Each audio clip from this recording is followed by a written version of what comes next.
para mong nadaya na may mini vlogging setup ka na ganito. The tiniest vlogging setup you can have is this. Tapos, iwasan natin yung mindset guys na kino-compare natin yung sarili natin sa merong mga mas magagandang camera, merong mga mas nararating. Huwag nyo i-compare. Kasi I've said this before and right now again, I don't know maybe if it's out there or not, but you're gonna see it here in this channel. Yung hyperlapse mode. Sa kasalukuyan, kamusta kayo Martians? Welcome back to the 365. Okay Martians, pag-usapan natin yung nangyari kahapon. At syempre, honestly, nalimutan ko mag-intro kahapon. Pero lumabas naman yung intro. Pero nalimutan ko mag-intro. Kaya, ayun. Let's go. May errands muna ako eh.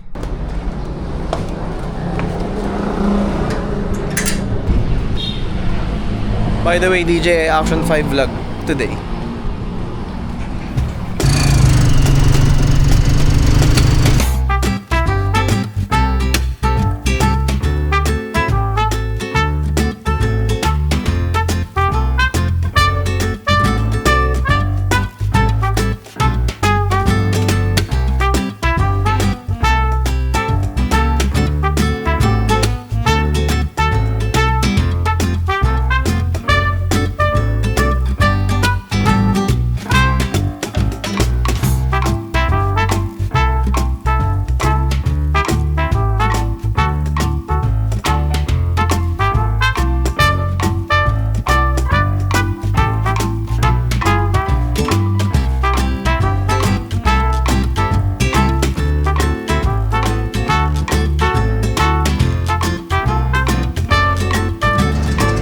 Honestly, napakaganda ng hyperlapse mode. Kung nakita niyo yung hyperlapse, sobrang angas. Jean. Okay. Madali ito.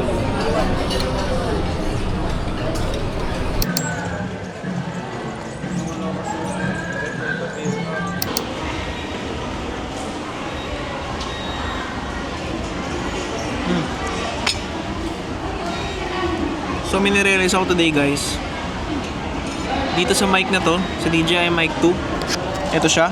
Pero lalagay ko lang siya sa side, tignan nyo. O diba, meron na akong vlogging shotgun microphone. Mamaya papakita ko sa inyo yung third person view nito. Today pala is episode 170 ng ating daily vlog. Ngayon pa lang gusto ko na kayong pasalamatan dahil sumusubaybay kayo, especially nung nagsimula tayong mag-Action 5. Welcome sa channel ko sa mga Action 5 enthusiasts na curious about sa kung paano to gamitin. Nga pala, today is actually the longest day of the year. Pero today will be the shortest vlog of the year. Joke lang. Pero yun, mamaya may share ko sa inyo about dito sa Action 5. Wait lang.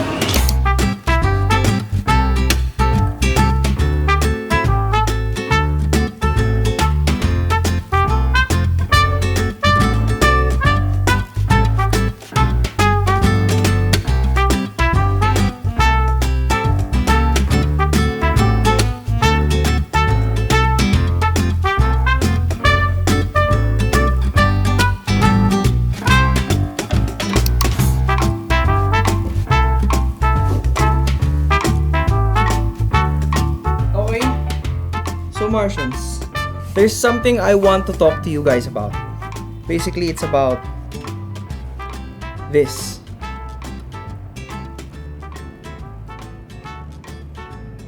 May napansin ako sa kanya. At kung napansin nyo, yung sinasabi ko kanina, ito yun. Napansin ko na if meron kang DJI Mic 2, pwede mo siyang, well, magnet kasi to, yung likod nito. Pwede mong i-mount yung magnet nito, since sa cage kasi may magnet sa gilid, pag ganito. Honestly naman, magandang audio niya ng RAW na Action 5. Well, right now, we're still on the Action 5 era of vlogging, but honestly, I'm really enjoying it day by day. And as I discover things day by day, it gives me yung assurance na alam ko kung ano yung gusto kong ihain sa inyo pag nagawa ko ng review. But yun nga, sinasabi ko nga, bakit walang cage para dito? na pwedeng magkabit ng DJI mic. Tapos pwede mo siya i-flip pa ganito. So may vlogging cam ka, 'di ba? Yan, nag-work. Well, maganda naman kasing audio talaga nito, no, hands down. But syempre if you want slightly a little bit better audio and a much more controlled audio, if specifically ang gusto mo lang marinig talaga on a quality type level is yung sarili mo, ito talaga kailangan mo nito. But doing this with an DJI Mic 2, para mong nadaya na may mini vlogging setup ka na ganito. The tiniest vlogging setup you can have is this. Tapos, when holding it, pwede rin dito sa ilalim yung microphone, no? Available na po to, 12 months installment. Ganun na eh. Meron na rin pong libreng headset, power bank. But eto nga, kidding aside, ito yung mic 2, tingnan nyo, namamount sa ilalim. So, nagsasalita ka, wide yung lens, super duper, mas controlled yung audio mo, mas malinaw. Sample. Ito Sync 1, 2, 3. Ay, mali, wait lang. Naka-hyperlapse mode pala to, which is another thing na pag-uusapan natin. Wait lang. Naka-preset na ako. Yan, ito yung settings ko para sa Action 5 ko, by the way. Ang settings ko ay auto exposure, D-Log M, 10-bit, auto white balance din. I am using 4K 30, 16:9. Tapos, naka Rocksteady. Ito yung settings ko yan, para makita nyo directly. Rocksteady Plus. Tapos, meron ding standard D-Warp. Para sa akin, okay na yung standard D-Warp. But I think, halimbawa, mga gantong mga sit-down type situations, pwede na akong mag-Rocksteady lang para mas wide yung field of view ko. So, ngayon, using the DJI Mic 2 as a shotgun microphone, so to speak. And also, pwede nyong i-roll. Pwede nyong i-roll. Hindi nyo na kailangan i-press to. As long as nakakonect sila pareho. Press mo lang tong button na to. Tingnan nyo. Diba? Pinress ko lang. Tapos kabit natin sa ilalim. Demo, 3, 2, 1. Oh, ito. Ito yung, this is the sound of the DJI Osmo Action 5 with a DJI Mic 2 na naka-magnetized sa ilalim. So, ikukumpara natin yun sa clip na walang Mic 2. Okay. Patayin ko muna. This is the DJI Osmo Action 5 with the onboard microphone na raw. Ito yung sound ng mic. I mean, ito yung sound ng camera na raw. Yan, standard D-Warp Rocksteady, hindi Rocksteady Plus. So, D-Log 4K 30. Yan. So, balik natin yung mic natin kanina, yung vlogging microphone. O, lagay naman natin dito sa side. Kita nyo naman. Ay, mali. Sa kabilang side pala. Pero trip ko yung nasa ilalim. Yung nakaganto. Kasi ganto ko lagi hawakan yung camera pag ganito pag nagsasalita. Though, what I don't like about it is this cage. Yung dito sa may side niya, hindi nabubuksan. I nandito kasi yung battery, nandito rin yung SD card. Dapat madaling tanggalin kahit may cage. Hindi, bubulat-lating ko pa, tapos doon lang alam yun. But ito, nandito naman sa may side. Yan natin. O, ito naman yung DJI Osmo Action 5 na nasa gilid yung DJI Mini 2. Mic Mini 2. Kumbaga parang shotgun microphone style. Ano yan? Shotgun microphone style. Ito yun. This is the test. Yan. So, yeah. Ito rin naman yung wala ulit. Patayin ko ulit para malinaw sa inyo. This is the DJI Osmo Action 5 with the onboard microphone na sobrang solid na hindi na kailangan ng slight editing lang. May tuturo rin ako sa inyong slight editing trick in a bit if sa Osmo Pocket kayo nag-edit. I mean, if sa Premiere Pro kayo nag-edit. So, cut ko muna to. By the way, Martians, kung nakarating kayo sa video na to, alam nyo na I'm sending you guys nothing but blessing and abundance. And for now, shoutout muna tayo sa lahat ng Martians na nag-comment sa videos natin. From our vlog na behind the scenes shoot, big shoutout kay Ian Kipadillo 4098. Hello Sir Marco, isa kong hobbyist lang na nag-iisip na pasukin din ang business sa industry na to. But nag-aalangan ako dahil sa gears na gamit ko. Currently, using ZV-E10 paired with the Sigma 30 5616 which is pang entry level lang. Kaya parang nag-aalangan ako kasi kung i-compare sa ibang nasa business na, most or pinaka-basic is naka A7 III na. Yun po yung maling mindset. I mean, ano naman kung hobbyist ka? And ano naman kung naka-A73 yung pinaka-basic? Siguro mahihirapan ka talagang makahanap ng client kung ang tina-target mo kasi is events. Usually kasi ang sa events, hinahanap nila is naka full frame.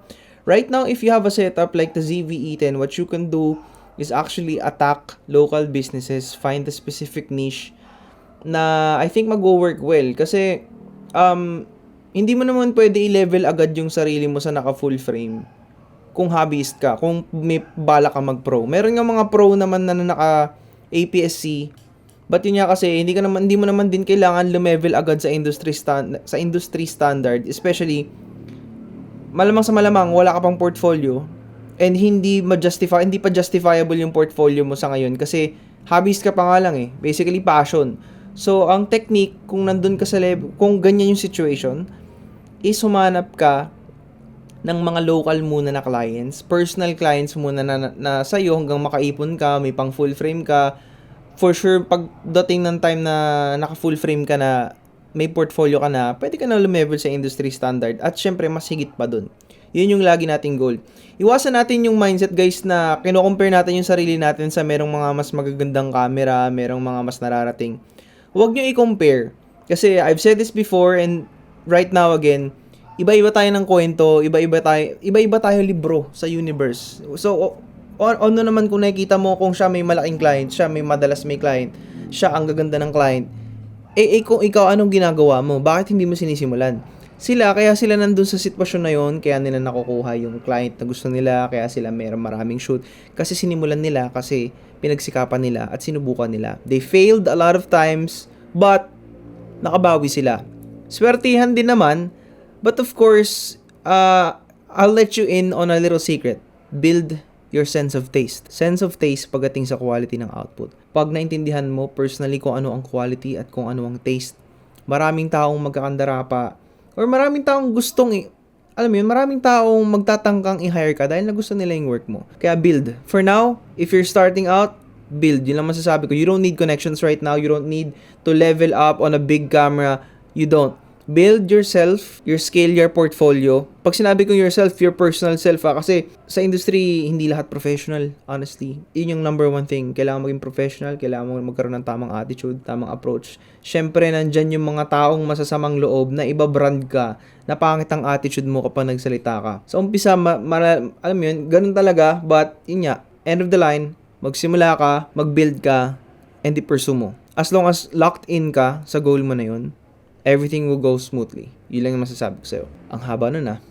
Big shoutout din kay John Ong 4641, Boss Idol Lodi Pet Malu. Tips naman dyan sa white balance pag run and gun shoot tsaka sa ganyang shoot. White balance, syempre templahin mo sa part na common sense yung white balance. Hindi ko sinasabing wala ang common sense. Ang sinasabi ko is ang white balance naman is either warm or cool. Tansyahin mo lang. Pag sobrang warm ng venue, syempre, hilahin mo papunta sa cool tones para maging neutral. Kapag sobrang bluish naman, dali mo sa warm tones. Laging ang white balance goal is, maging neutral. Ganun ko lang siya tinitignan. Nothing too technical. Okay. Big shoutout din kay TTV1891. Sa DJI Pocket 3 is overexposed sa low light and sa DJI Action 5 Pro hindi overexposed at nakita ako jitter. Kailangan nyo po ay manual na shutter speed at yung texture -2 and noise reduction -2 para maganda yung vlog nyo po. MA Pocket 3 user but changing to OA5 mas okay pa dahil sa ultra wide or wide POV. Honestly, hindi naman sa akin big deal yung grain kasi may ilaw naman ako. And as a shooter, professional shooter, common sense na pag nag-shoot ka or nag-vlog ka, vlog. A vlog is supposed to be understandable whether grainy or not. It's still a vlog. Meron ka pa rin in-upload na vlog at meron ka pa rin ginawa na vlog. Especially in my case, I don't need to have the perfect exposure if I want to tell a story or if I want to share the daily vlog which is the 365. At syempre, kung nakarating ka sa part ng video na to, I'm sending you nothing but blessing and abundance and the full understanding that you guys can do it too. You can do it today. And yun, yung mga pagiging gantong pihikan natin minsan, alam mo yun, parang hindi siya applicable madalas. Sometimes it's just acceptance. Yun yung ating, siguro parang, alam mo yun, ating lesson for today is acceptance sa mga bagay-bagay. If you're locked in, you have to proceed. Whether it's a flat tire, as long as you know where to go, proceed.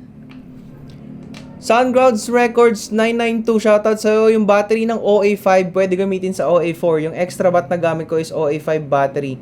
Nung una hesitant ako kasi baka may effect in the long run, pero according to TGI wala naman daw na magiging prob kasi compatible naman daw talaga. Yun. Shoutout din kay Pitik ng General. Direct, glad to see you kanina sa photo fiesta. Ako yung nagpa-picture na naka-bucket hat.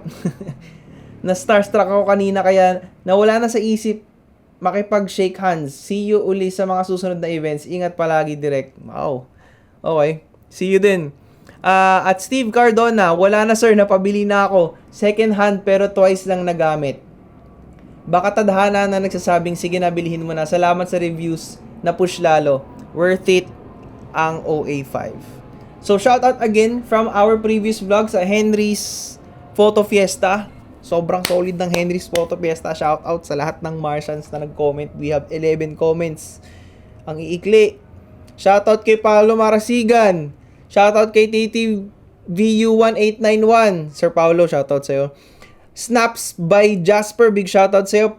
Plot twist bro. Nagpa-pick pero di nakasubscribe. Yun lang. Yun lang man. Shout out din kay Claire Sadangel.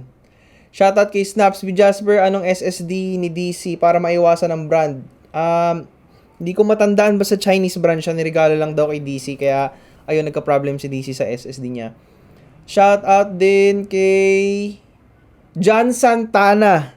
John Santana, sa mga hindi nakakaalam, is the OG Vlog Squad duo member ng vlog na to, ng channel na to. John was the first ever friend that I had on YouTube. He was the first person na, ayun, nag-push sa akin din, and he's a big inspiration kasi para siyang kuya sa akin. Yun yung role model siya. Yun nga lang sa ngayon, Martians, kung nakarating kayo sa part na to, please comment down below. Please comment down below, #bring back John Santana on YouTube. Kasi dini-activate niya yung YouTube channel niya. Ako, I'm hoping na sana bumalik na siya sa pag-vlog. Sabi niya, grabe dude, pangarap lang dati yan. Ngayon nakikilala ka na, happy for you. Si John lang yung tanging kaibigan ko. From the very start of this channel, of this career, nakilala ko sa YouTube. Ang dami namin pinagdaanan. Up until today, he's still my friend. Ang dami na pong nawalang tao sa buhay ko, honestly. Na I'm not saying na, you know, we've come to bad terms or what, but that's life. Well, in the most honest cases naman kasi people come and go. But John is the only friend I had ever since. John actually saw me from the ground up din. Kaya he's really a big deal para sa akin. Kaya please comment down below.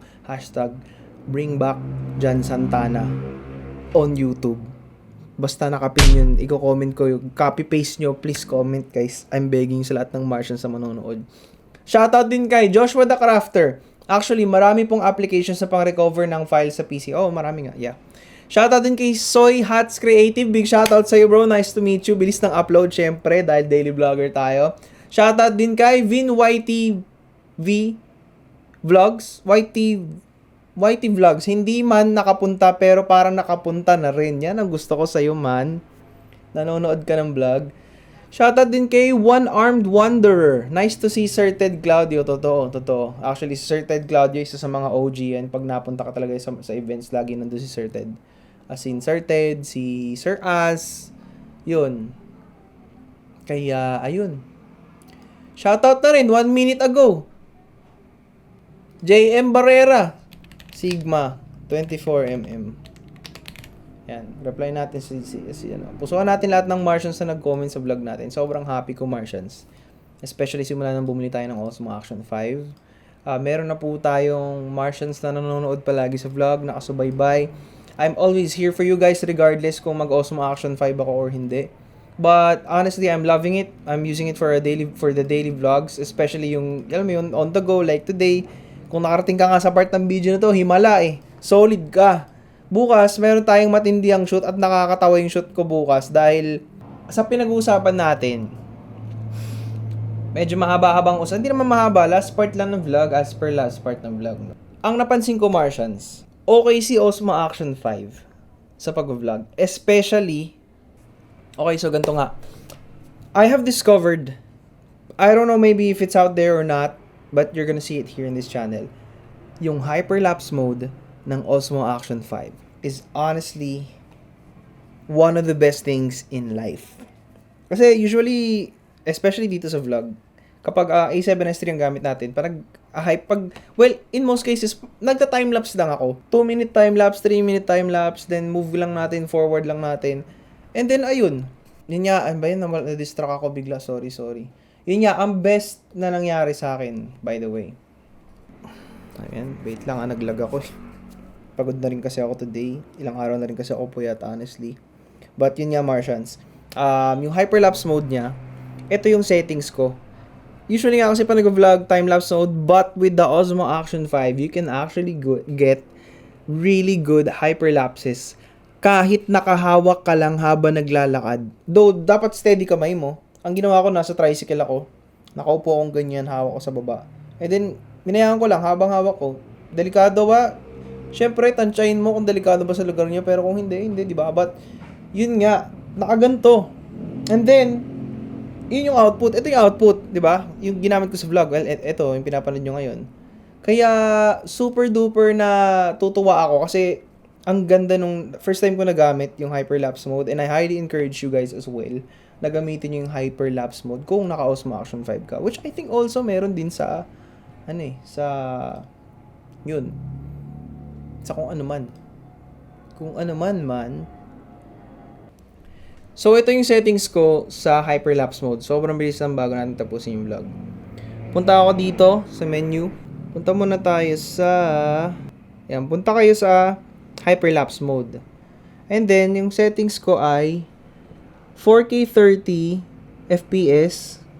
Pwede rin naman 25. I think pag 25, may motion blur. Hindi ko sure. And then, naka-wide ako. Wide ang gamit ko. Pwede rin para ultra-wide. Kasi yun nga lang kasi yung ultra-wide, medyo na-fish ayan ako. Tapos, yung setting ng hyperlapse ko lang is, ito yung setting ng hyperlapse, times 10. And, you can get really buttery hyperlapses. Maybe tomorrow or even sa shoot, we're gonna try more. We're gonna do more things with this.